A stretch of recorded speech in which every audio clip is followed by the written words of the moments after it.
Hey everybody, welcome back to another Sunday Night Talk. It was so good to be able to see some of you this week. I know I didn't get to see all of you, but the few of you that did get to see, even if from a distance, it was so nice to see you. So nice to just hear your voice. Hopefully, I'll be back together soon. But I hope you enjoyed your little goodie bag. Um, the devotional that was in there is for you to go at your own pace. I purposely decided not to lead you guys through it or have the volunteers walk with you through it because I wanted you to feel empowered, you to feel the freedom to go through this yourself. Um, all of you have the same one. So if you want to link up with each other and talk about what you've been learning, feel free to do that. You can still hit me up, ask me the questions that may come up, but I wanted you to feel empowered to do that. So let me know what you think. But this week, we're going to be talking about a guy in the Bible named Joseph and the interesting family dynamic that he had. But before we get to that, I have a question for you. Do you ever feel like you're living in two different worlds? Do you ever feel like you may possibly, potentially, act a little more weird at home than you would in public, at school, or at church? Like for me, if I must confess, when I'm at home, sometimes, on some days, I may put on some Hannah Montana, and just vibe out, you know what I'm saying? Y'all might not even know who Hannah Montana is. You may be too young, and that's sad. But if you do know, you know why I would never admit this in public. And if you ever show this video to somebody, I will deny it. I'm telling you now that I will deny it. But aren't we like that? Aren't there some things that we would do at home that we wouldn't do in public? Now, before you come at me and try to look at me sideways and judge me and laugh at me, I feel like we all do this. I feel like there's all things that we do at home that we wouldn't do otherwise. And at the same time, I think there's times that we're more difficult at home than we would be in public. For instance, you would never be as mean to a classmate or a teammate or coworker than you would be to your brother or sister. You would never hit them or talk about them or roast them the same way you would somebody that didn't live in your house. My sister could do something to me and I would just blow up on her. But if someone at school did the same thing, I would probably react a totally different way. And initially, that may seem backwards. But just think about how you are with your brother and sister and your family at home and ask, why? Why are we this way? Why are you this way? Why do we act completely different at home than we do in public? Got some more examples. When you walk in or you ask your mom or dad what you're having for dinner, you're asking because you want to know if it's something that you like. Or if your brother or sister has a game or a concert or something, sometimes you complain because you don't want to go because you had other plans or you had other things you want to do or you just want to stay home and play games with your friends. And you say, I don't really want to do that. I had other things to do. I have my own desires, and it's all about me. But you may be at a friend's house and they may be cooking some lasagna or spaghetti, and you may not really like lasagna or spaghetti, but you probably won't say anything because it's not your house. You'll say, oh, it's fine, I'll eat it. Or you would probably never talk to a coach or teacher the way that you may talk to your mom or dad when they upset you. Why are we this way? Why do we allow ourselves to be a different people at home than we are in public?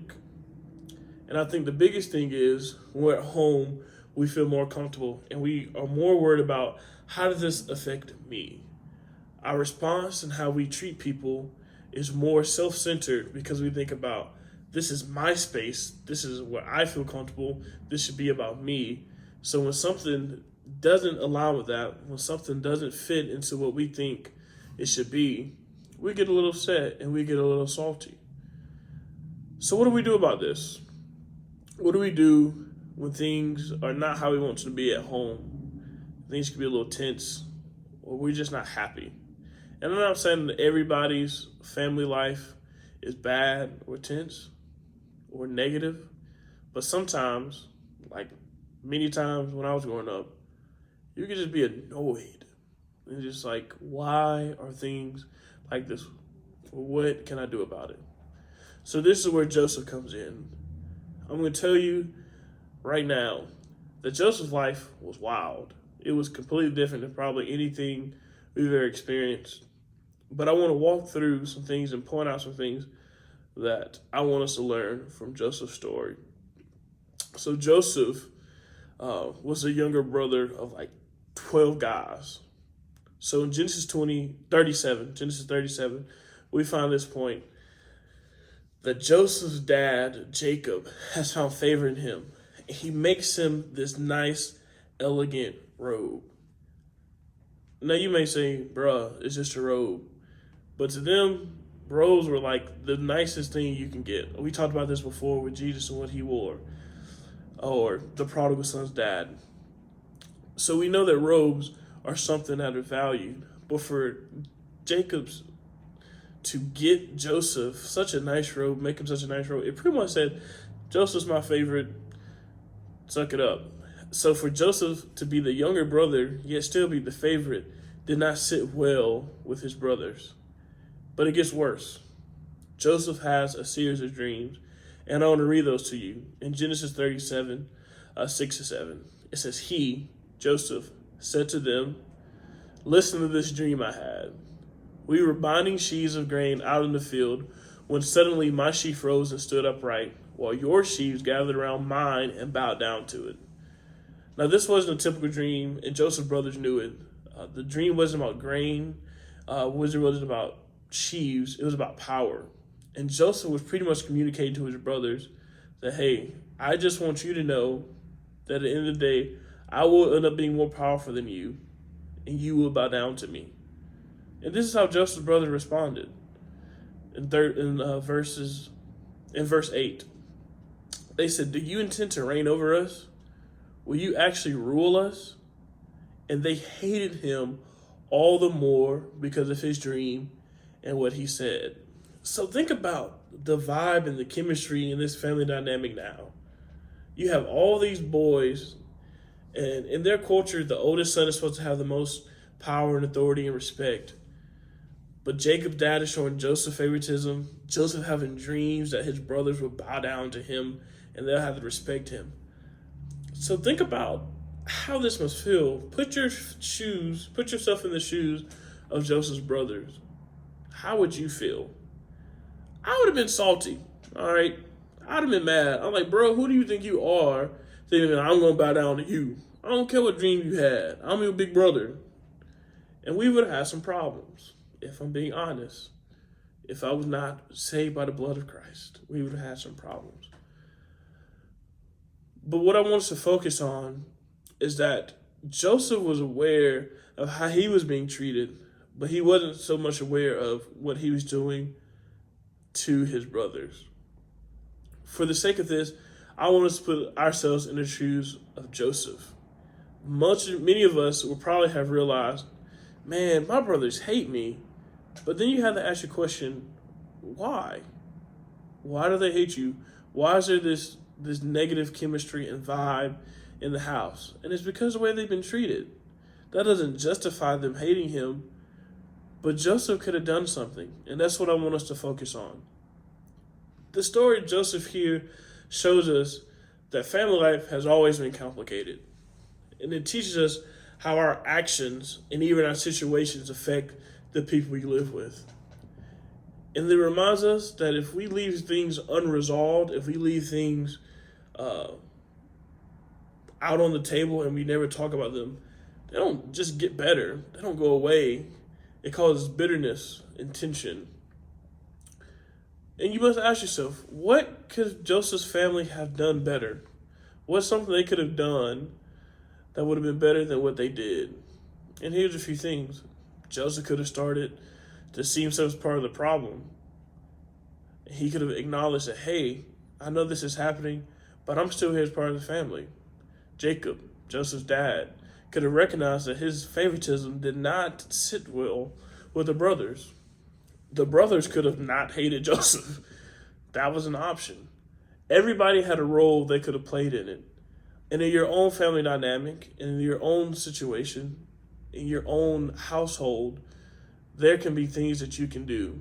And that brings us to the big point of why I want us to walk through this. Pay attention to how you affect your family.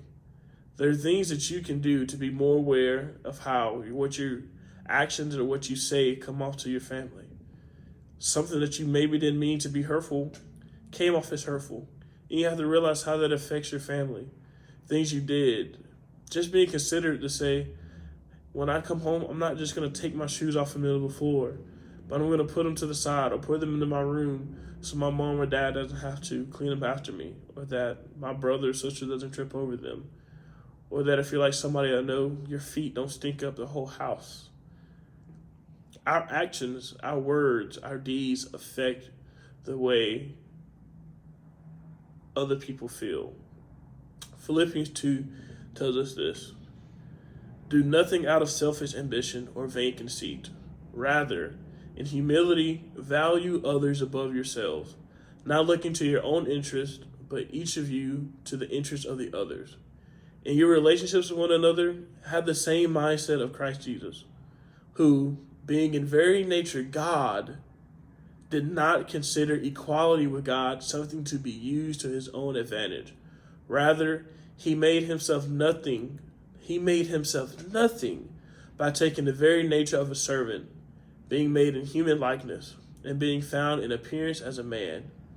He humbled himself by becoming obedient to death, even death on a cross. So Paul here in Philippians is saying, look, Jesus is God.